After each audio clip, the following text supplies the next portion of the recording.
welcome to my channel. So, as you probably can tell when you saw this thumbnail, let's say it right away. I sold my Mercedes, my 1999 S500. It was a W140. So you guys think, why in the world does he sell the Mercedes? I mean, it's so cool. And there's no clear answer for that. But let's go back to 2018, 2019. And back in 2018, I started getting really interested in the W140. I kept watching videos about it, finding information, and it was just one of those cars that I just loved. I loved the story of it, all the people that drove it.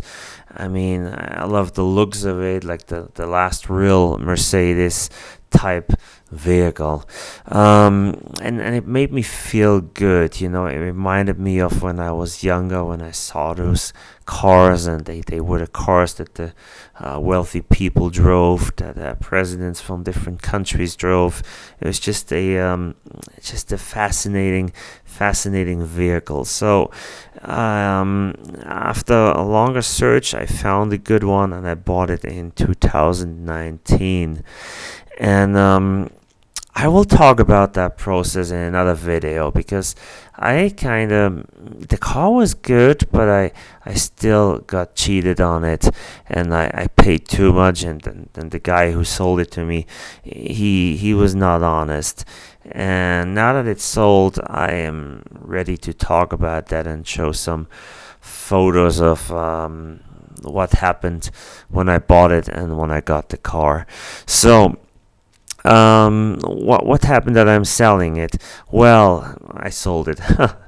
It's just I have too many cars of the same type. I have my town car, and I don't really need another sedan, an older one. So what happened was I just didn't drive it anymore. It was just sitting around, and yeah, it killed me. The only times that I drove it was to fix something or to wash it. That's the only thing I did with it. Washing and fixing and washing and fixing. And speaking of fixing, it's hard to get parts unless you're a mechanic yourself. It's hard to find someone that wants to work on it. And it had a couple issues that would have cost me a little bit more to fix, and see that I lost my fun with the car, so I didn't think it was worth doing it and worth keeping it. Of course, I thought about keeping it as an investment, but this car honestly was not perfect enough to ever bring me a lot of money. Maybe the value would have gone up a little bit, but it would never have gone up that much. So it was not perfect enough. What did I get for the car? I didn't get enough. So quite frank with you, I did not get what I expected, but I almost got what I expected, and it was not ridiculously low. So I'm not too heartbroken over that. All the guys that tell me, well, you should have gotten 9,000, it's worth 9,000 or more. Well, why didn't you buy it? I mean, it's easier said than done. I tried to sell it for a long time, and there's just no market for these Mercedes. There's just nobody really interested. And the guys that came and looked at it, they had a couple things that they didn't like, and so they didn't want it. And when I finally had an opportunity, off it went.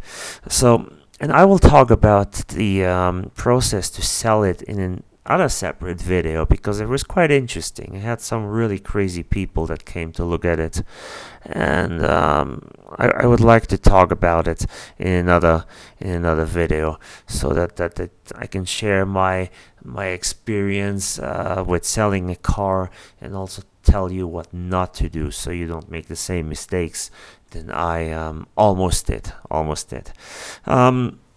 Okay, so the Mercedes is gone. I'm sad, but it's all right. It's fine.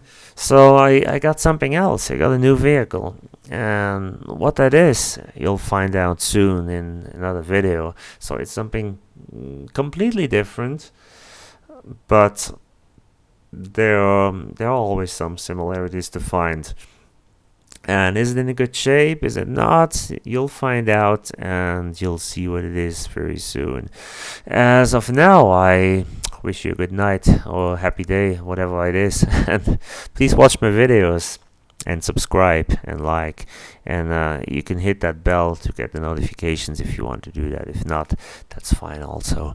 Alright, guys, thanks for your support.